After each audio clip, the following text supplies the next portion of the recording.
بسم اللہ الرحمن الرحیم۔ پیارے نبی صلی اللہ علیہ وآلہ وسلم نے فرمایا کہ میری امت کو رمضان المبارک کے حوالے سے 5 ایسی نعمتیں عطا کی گئی ہیں جو پہلے کسی امت کو نہیں دی گئی۔ نمبر 1، روزے دار کی منہ کی بدبو اللہ کے نزدیک مشک کی خوشبو سے بھی زیادہ محبوب ہے۔ نمبر 2، روزہ دار کے لیے سمندر کی مچھلیاں تک دعا کرتی ہیں۔ نمبر 3، جنت ہر روز روزے داروں کے لیے آراستہ کی جاتی ہے۔ نمبر 4، رمضان میں سرکش شیاطین قید کر دیے جاتے ہیں تاکہ وہ انسانوں کو بہکا نہ سکیں۔ نمبر 5، رمضان کی آخری رات میں روزے داروں کے لیے تمام گناہ معاف کر دیے جاتے ہیں۔ پیارے پیارے نبی صلی اللہ علیہ وآلہ وسلم نے فرمایا، رمضان المبارک کا ہر لمحہ نہایت قیمتی ہے۔ یہی وہ مہینہ ہے جس میں اللہ کی رضا حاصل کی جا سکتی ہے۔ جو چاہے اس مہینے کی برکتوں سے فائدہ اٹھا لے اور جنت کو اپنا مقام بنا لے۔ جب رمضان کا آغاز ہوتا ہے تو جنت کے دروازے کھول دیے جاتے ہیں اور جہنم کے دروازے بند کر دیے جاتے ہیں، جبکہ شیاطین کو قید کر دیا جاتا ہے تاکہ وہ بندوں کو بہکا نہ سکیں۔ اس مبارک مہینے میں عبادات کا ثواب کئی گنا بڑھا دیا جاتا ہے۔ پیارے نبی کریم صلی اللہ علیہ وآلہ وسلم نے فرمایا، رمضان میں 2 رکعت نماز پڑھنے کا ثواب 70,000 سال کی عبادت سے افضل ہے۔ سحری اور افطاری کی فضیلت۔ نبی کریم صلی اللہ علیہ وآلہ وسلم نے سحری کی تاکید فرمائی اور فرمایا، سحری کیا کرو چاہے ایک کھجور ہی کیوں نہ ہو، کیونکہ سحری میں برکت ہے۔ اسی طرح جو شخص کسی روزہ دار کو افطار کرائے اسے روزے دار کے برابر ثواب ملتا ہے۔ شب قدر کی عظمت۔ حضرت سلمان فارسی رضی اللہ عنہ سے روایت ہے کہ نبی کریم صلی اللہ علیہ وآلہ وسلم نے فرمایا، رمضان المبارک میں ایک ایسی رات ہے جو 1000 مہینوں سے افضل ہے۔ جو اس رات میں عبادت کرے اس کے گناہ معاف کر دیے جاتے ہیں۔ یہ مہینہ صبر کا ہے اور صبر کا بدلہ جنت ہے۔ نبی کریم صلی اللہ علیہ وآلہ وسلم نے فرمایا، 3 افراد کی دعا رد نہیں کی جاتی۔ نمبر 1، روزے دار کی افطار کے وقت۔ نمبر 2، عادل بادشاہ کی۔ اور نمبر 3، مظلوم کی دعا جسے اللہ تعالیٰ آسمانوں تک بلند کر دیتا ہے اور فرماتا ہے کہ میں ضرور تیری مدد کروں گا۔ رمضان کے 3 عشرے۔ نبی کریم صلی اللہ علیہ وآلہ وسلم نے رمضان المبارک کو 3 عشروں میں تقسیم فرمایا۔ پہلا عشرہ رحمت کا، دوسرا عشرہ مغفرت کا، تیسرا عشرہ جہنم سے نجات کا۔ لہذا اس مہینے میں زیادہ سے زیادہ استغفار، درود شریف، نوافل اور تلاوت قرآن کا اہتمام کرنا چاہیے تاکہ اللہ تعالیٰ کی رحمت اور مغفرت حاصل ہو۔ نبی کریم صلی اللہ علیہ وآلہ وسلم کی خصوصی ہدایات۔ صحابہ کرام رضی اللہ تعالیٰ عنہ فرماتے ہیں کہ ایک مرتبہ نبی کریم صلی اللہ علیہ وآلہ وسلم نے ممبر پر قدم رکھا اور 3 مرتبہ آمین کہا۔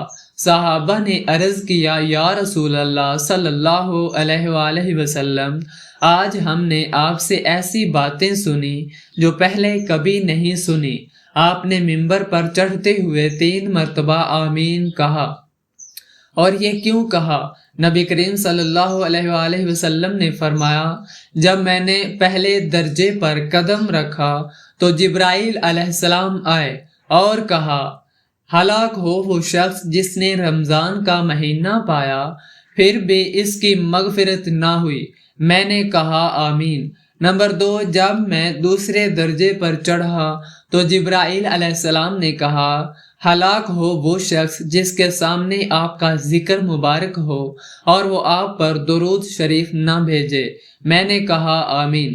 جب میں تیسرے درجے پر چڑھا تو جبرائیل علیہ السلام نے کہا، ہلاک ہو وہ شخص جس کے والدین یا ان میں سے کوئی ایک بڑھاپے کو پہنچا اور وہ پھر بھی جنت میں داخل نہ ہو سکا۔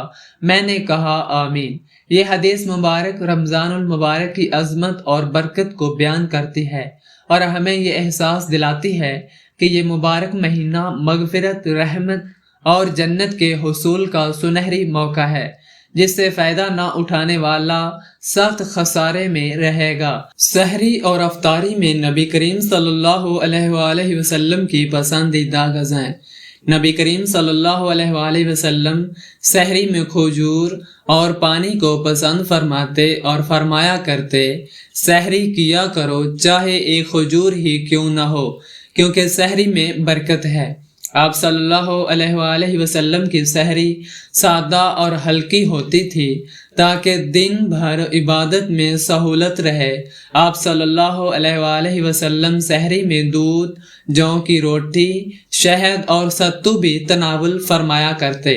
افطار کے وقت نبی کریم صلی اللہ علیہ وآلہ وسلم تازہ یا خشک کھجور سے روزہ افطار کرتے، اور اگر کھجور میسر نہ ہوتی تو پانی سے روزہ کھولتے۔ آپ صلی اللہ علیہ وآلہ وسلم نے فرمایا، لوگ ہمیشہ بھلائی میں رہیں گے جب تک وہ افطار میں جلدی کریں گے۔ افطار کے بعد آپ صلی اللہ علیہ وآلہ وسلم ہلکی غذا کھاتے، جس میں جو کی روٹی، کھجور، دودھ اور شہد شامل ہوتے۔ کبھی کبھار شوربے یا گوشت سے تیار کردہ سادہ کھانے بھی تناول فرماتے۔ رمضان میں عبادات اور شب بیداری۔ نبی کریم صلی اللہ علیہ وآلہ وسلم رمضان المبارک میں عام دنوں سے زیادہ عبادت فرمایا کرتے۔ آپ صلی اللہ علیہ وآلہ وسلم دن میں روزے کے ساتھ ساتھ صدقہ و خیرات کرتے، لوگوں کی مدد فرماتے اور قرآن کریم کی تلاوت میں زیادہ وقت صرف کرتے۔ حضرت جبرائیل علیہ السلام رمضان میں روزانہ آپ صلی اللہ علیہ وآلہ وسلم کے ساتھ قرآن کریم کا ورد کیا کرتے تھے، اور آخری رمضان میں آپ صلی اللہ علیہ وآلہ وسلم نے 2 مرتبہ قرآن کریم کا ورد فرمایا۔ آپ صلی اللہ علیہ وآلہ وسلم نماز فجر کے بعد مسجد میں بیٹھ کر ذکر و اذکار فرماتے اور اشراق کی نماز ادا فرماتے۔ دن میں لوگوں سے ملاقات کرتے اور ان کی مشکلات حل کرتے، اور صحابہ کرام رضوان اللہ علیہم اجمعین کو نصیحتیں فرماتے۔ رمضان کے آخری عشرے میں نبی کریم صلی اللہ علیہ وآلہ وسلم کی عبادت۔ رمضان کے آخری عشرے میں نبی کریم صلی اللہ علیہ وآلہ وسلم کا عبادت کا معمول مزید بڑھ چکا تھا۔ حضرت عائشہ رضی اللہ عنہا فرماتی ہیں، جب رمضان کا آخری عشرہ آتا تو نبی کریم صلی اللہ علیہ وآلہ وسلم عبادت میں اتنی محنت فرماتے جو دوسرے دنوں میں نہیں کرتے تھے۔ آپ صلی اللہ علیہ وآلہ وسلم اعتکاف میں بیٹھتے، مسجد نبوی میں قیام فرماتے، شب بیداری کرتے، اللہ سے دعائیں مانگتے اور اپنے اہل خانہ کو بھی عبادت کی ترغیب دیتے۔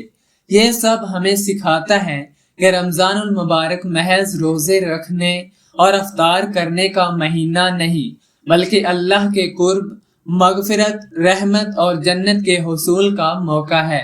ہمیں بھی چاہیے کہ نبی کریم صلی اللہ علیہ وآلہ وسلم کے طرز زندگی کو اپناتے ہوئے رمضان میں زیادہ سے زیادہ عبادت کریں، ذکر و اذکار کریں، تلاوت قرآن کو معمول بنائیں اور اللہ تعالیٰ کی رحمت و مغفرت حاصل کرنے کی کوشش کریں۔